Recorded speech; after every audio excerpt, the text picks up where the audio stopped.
It is now 2 days later since we last spoke, and when we were out here at the pumpkin yard checking to see how close they were to swarming. Well, because they were so built up, I decided that that pallet is going to be the next candidate to start doing some splits. We have queens coming in 3 days, so I'm going to make up 8 splits, hopefully getting 2 from each hive to build up into singles and actually start another yard. We have picked up a couple more yards this year, so now's the time we got to start getting them going. Come on.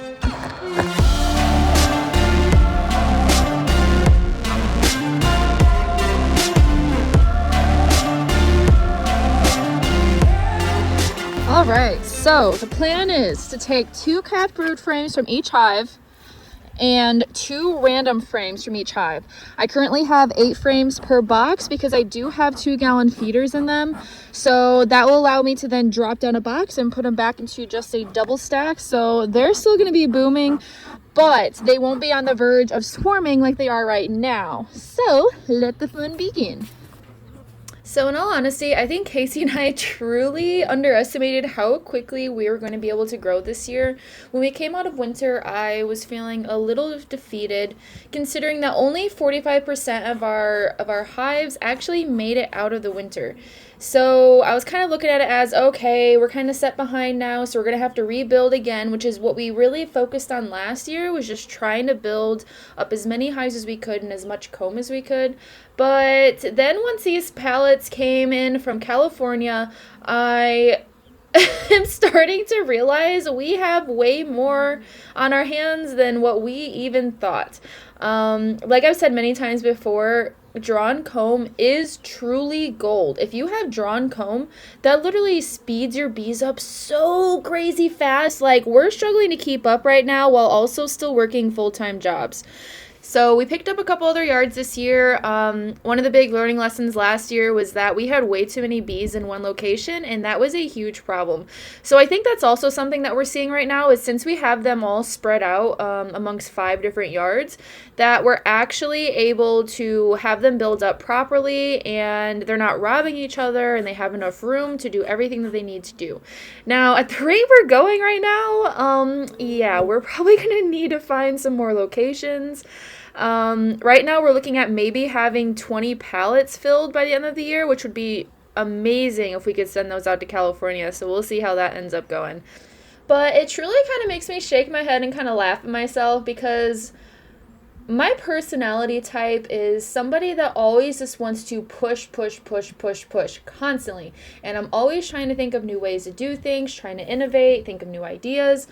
But this winter, there were so many instances where I wanted to like shake things up, do things differently, but thankfully, with Casey's help, I decided to just be patient and wait. Had I not have done that, we would not be in the position that we are right now. And I think this is something that's not really talked about, especially amongst other people that may be striving to build a business as well, that emotional and mental stability is such a huge factor with actually becoming successful at anything you do. Being able to stay patient is the defining factor on whether you make it or not. That is truly what I'm starting to learn. That, yeah, you need to be able to work hard, you need to be able to think of good ideas, but if you don't have the patience to actually stick it out on the things that you are pursuing, and the plans that you have set and are willing to follow a plan all the way through, then you're just going to keep your wheels spinning all the time. So I'm very thankful for how this year has turned out so far, and I'm so excited to see what we do this year, because this is literally blowing my mind. We are struggling to keep up with our hives. They're all trying to swarm now. To be fair, though, we had some really bad weather, so we weren't really able to dig into them, but yeah, so I hope you guys have liked the journey so far, because there is a lot more yet to come. And just like that, one down.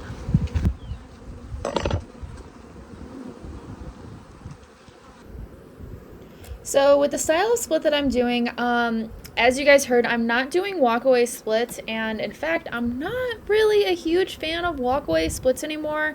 I tried that out last year, and I just had a lot of problems with them. There is such a long time that you have to wait for the queen to be developed, and then for the cell to be capped, and then after that waiting for her to emerge, and then you have to wait for her to go through her 10-day period before she can go out and be ready to mate.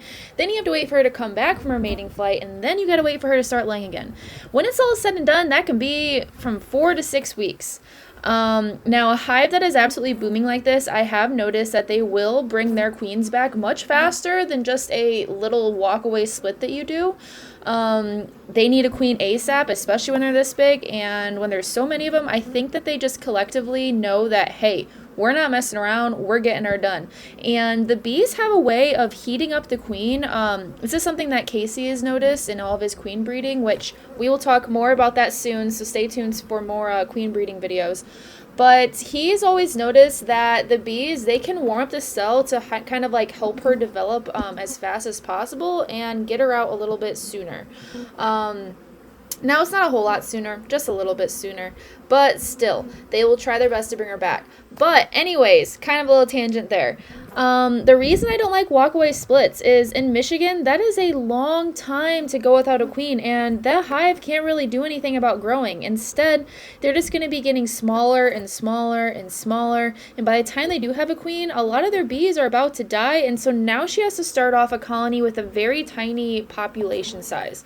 And how big the population determines how fast that colony will grow. So just to kind of like counteract that and kind of avoid going through that whole like limbo period, I just like adding either a virgin queen or a mated queen from here on out. Now in July, I will usually do a brood break with the queen cell because that is something that is beneficial for them. But with the flow literally right around the corner, it would be crazy to even think about doing a walkaway split. So that being said, that is why I am also taking 2 brood frames, because of having more bees in that colony is going to get that queen laying, and they're going to get her laying fast once I do put in mated queens.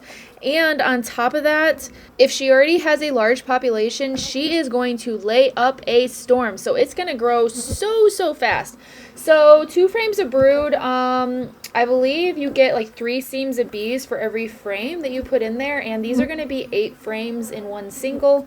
So once it's all said and done, and I add extra just drawn comb and whatnot, so they will completely coat that entire box once she does get in there and she starts laying. So that was the queenless one.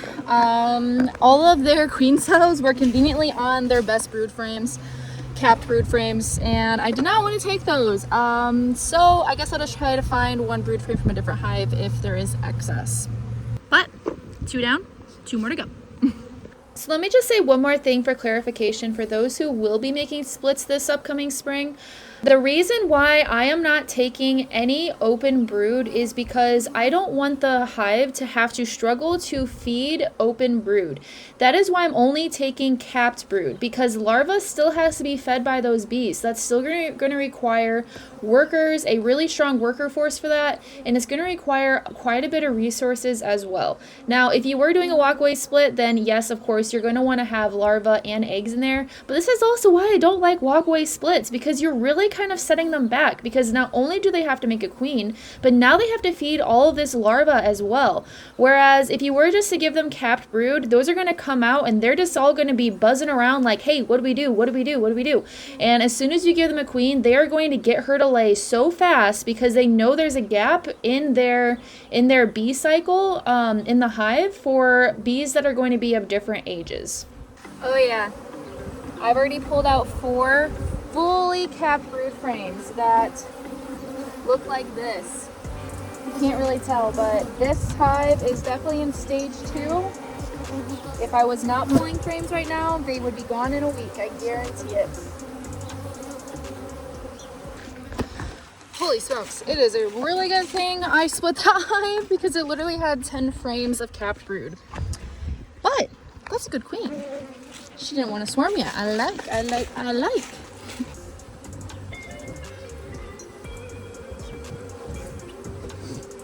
And these bees are the calmest bees in this yard.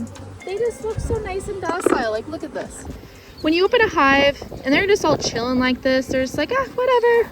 We don't really mind you. That is some nice calm bees. May not be so happy though after I tear them open. We'll see.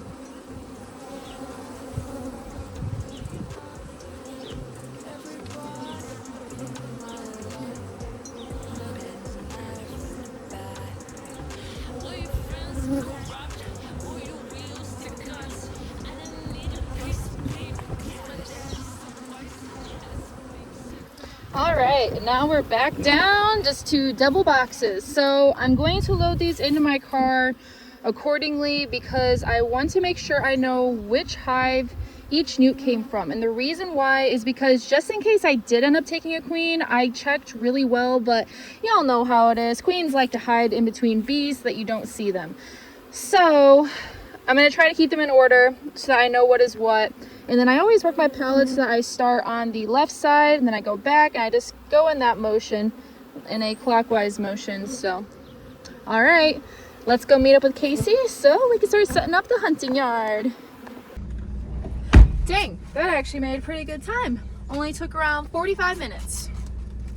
Pretty good if I do say so myself.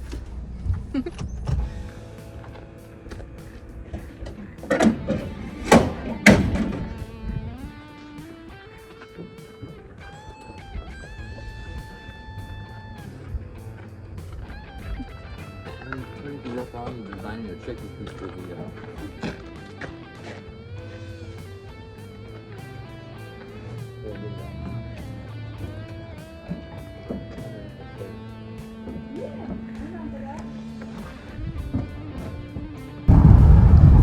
There's literal bee poop on the window.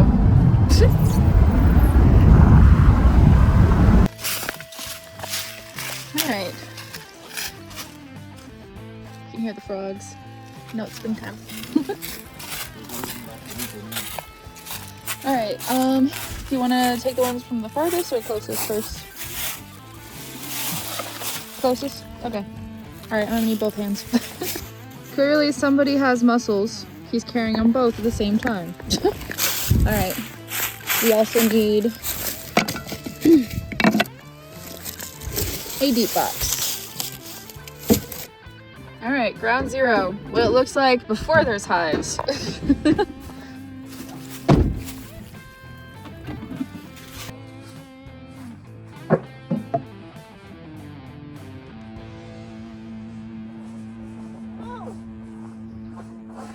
You ready? Multiple times a day. Oh.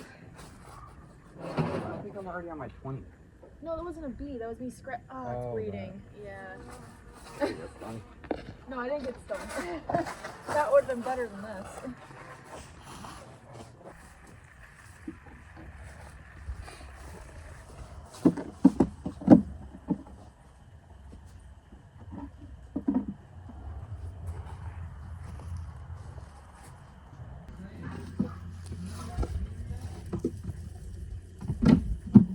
You know what?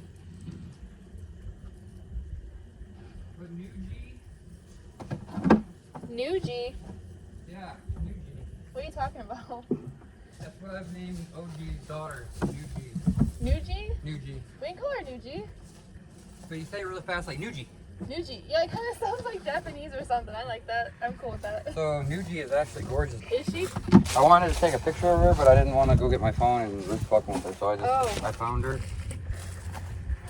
We still need to tell the BeeFit fam about what happened to OG. That you killed her? Y'all didn't hear that yet. All right, got all 8 splits out here, all 8 hives prepped. Got 1 honey frame in each one of these hives on the outside. I had originally put them by the feeder, but why did you say we should put them on the outside? Because if the honey frame, if they're already capped honey frames, they're fully capped honey frames. Come with me, guys. So they're already fully capped, so they will have to take over a frame. So we gave them a frame that they can just go from the feeder straight down, and it keeps them over here. So they'll feed straight down instead of feed, walk over a frame because, yeah, obviously, you know what I mean? Like, Yeah. So we want to be able to take it straight from the feeder to a frame. Yep. So they'll be able to just make it a million times easier. Yeah. And then you got, if it might not get cold, but if it does get cold, this will help insulate on the outside. Yeah. So the wind hits them. Since honey insulates and whatnot. Yeah, from what I gather. Yeah. So each hive is set up that way. We're just gonna drop all 5 frames right into the center right here. I'm not gonna checkerboard, nothing like that. There's not a queen in here, so it'd be pointless for us to checkerboard. Might as well keep all the brood nests right together. So let's get started. That sucks. I'd like you to be able to talk.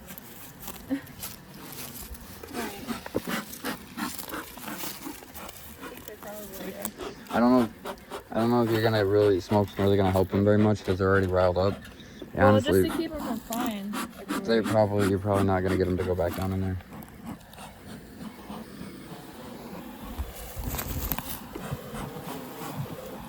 Yeah, they're still. All right, we'll do it. Okay, so 4. Try to keep the 4. I numbered them according to what hive they're in. And try to keep them all together. Okay, so.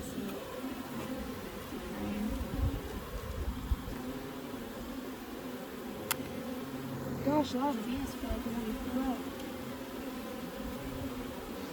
Well, they're just flying around. They'll find their hive. I hope so. More brood. But when that cap brood hatches out, it's gonna be. Oh, I know. I did that on purpose because I want these to be off to a good start. Because as far as I'm aware, don't correct me if I'm wrong, but 1 frame of bees is 3 seams. One full frame of brood is 3 seams of bees. Wait. What? Open that back up. Oh, yeah. I got you. I got it.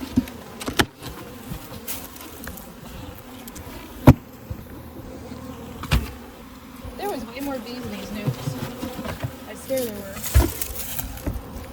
Are they like leaking out or something? Mm-hmm. I like it. Or should I put the ones that, well no, I should probably put that on. Because these are from the same hive. There we go. Oh, never mind, okay. Sorry, I thought that was a bee. Either way. Couldn't have hurt to actually put 1 queen in each pallet. Have her laying, so if we needed a brood or anything of the sort.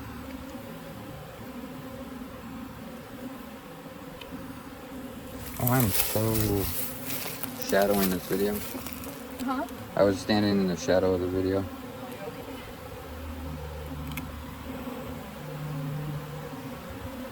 Y'all excited for the eclipse to come? World's supposed to get crazy. Yeah, that's what they say. You'll probably see this after the eclipse, right? Yes. Well, leave us a story about your favorite eclipse event. What you guys did. How do you guys view it? Did you pull straight stare at the sun method? Right.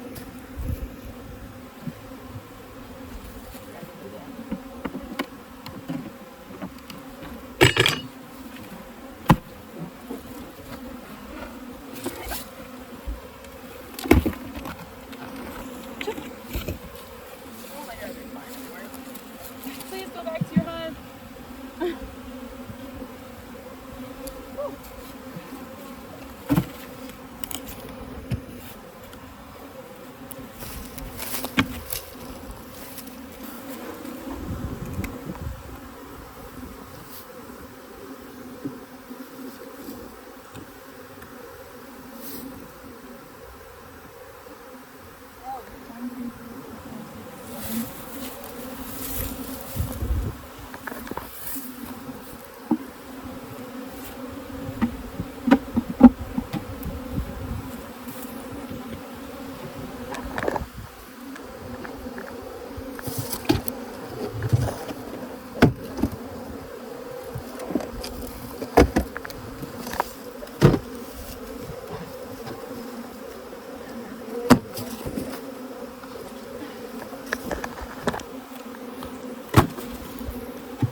I don't know if the bees know this or not, but I'm not exactly a flower guy. Like, see how many bees are supposed to be in here, but now they're all turning white.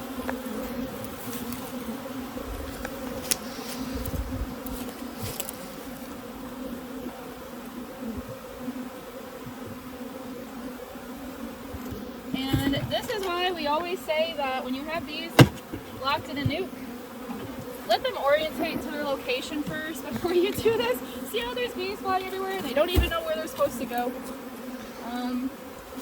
Only reason we're doing this is because we need these jester boxes tomorrow for more splits. I mean, I guess we probably could just sacrifice, but Can I make a... take that into the plan next time. Because you'll see, now they're going back to the jester boxes. That's fine. We'll take them with us. They'll have no other way to go.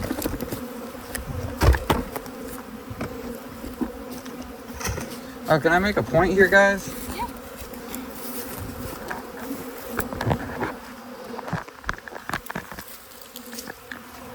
I'm not wearing a bee suit. And we don't keep mean bees. I just wear a bee suit because I want to be able to plow through them if I need to. No, I get that. Stung a million times. I'm not saying you guys should wear a bee suit. I'm just saying that, like, when we select for bees, we try to select bees that aren't going to try and kill you. So, Those are the only bees I'll select. So they are relatively new beekeeper friendly, obviously. Yeah,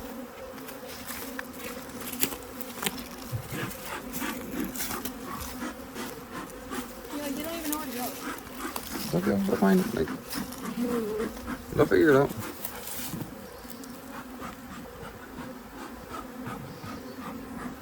This shows how every single detail matters when it comes to beekeeping.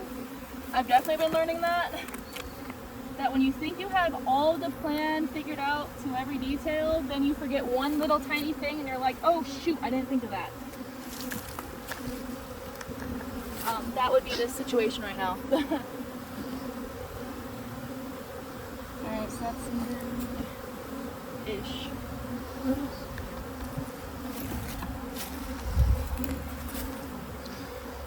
So it makes our 4th yard. Yep. What are we up to now? That's not even the best frame. There is one hive that I think we should grab on. Oh.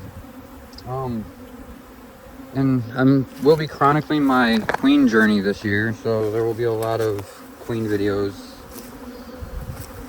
I'm gonna get better with showing other aspects of what we do.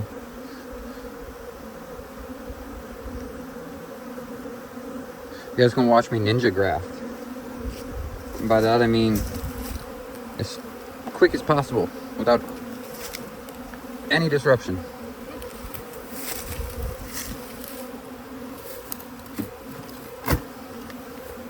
However, I will be documenting my journey with the May Defender hives this year. I hope you guys will like that. I've got them stocked. I got one stocked. And that one will eventually make 3. Is this still recording? Mm-hmm. Okay. Go ahead. I've gotten you all types of video. Thank you. I appreciate that. You haven't been stung once. No, not a single one. They keep tasting me like I'm a flower. I'm a dainty flower. Oh my god.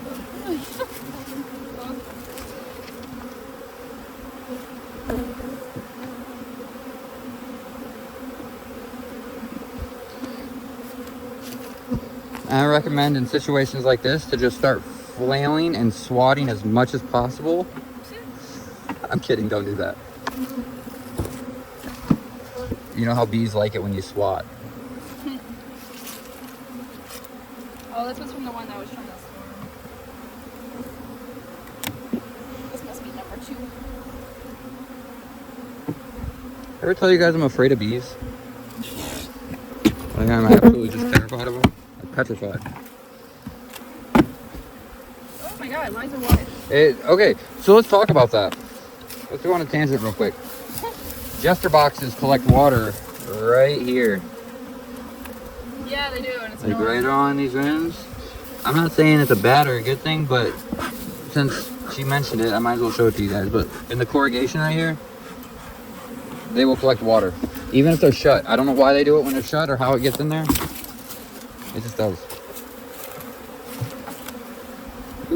This was the best one, I think. Is this number 3? Oh no, I didn't show the best one.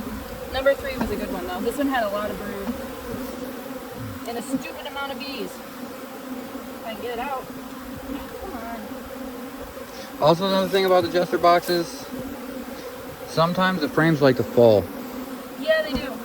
And it's not something like you can tighten them up as much as possible. But they make it really easy to transport, which I like. Yeah, they make a whole world easier.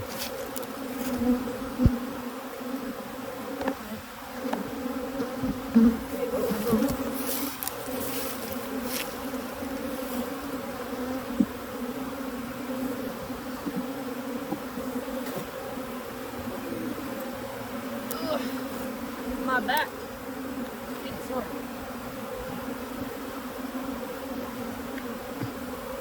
Guess I need to be working in the gym a little more. Woo.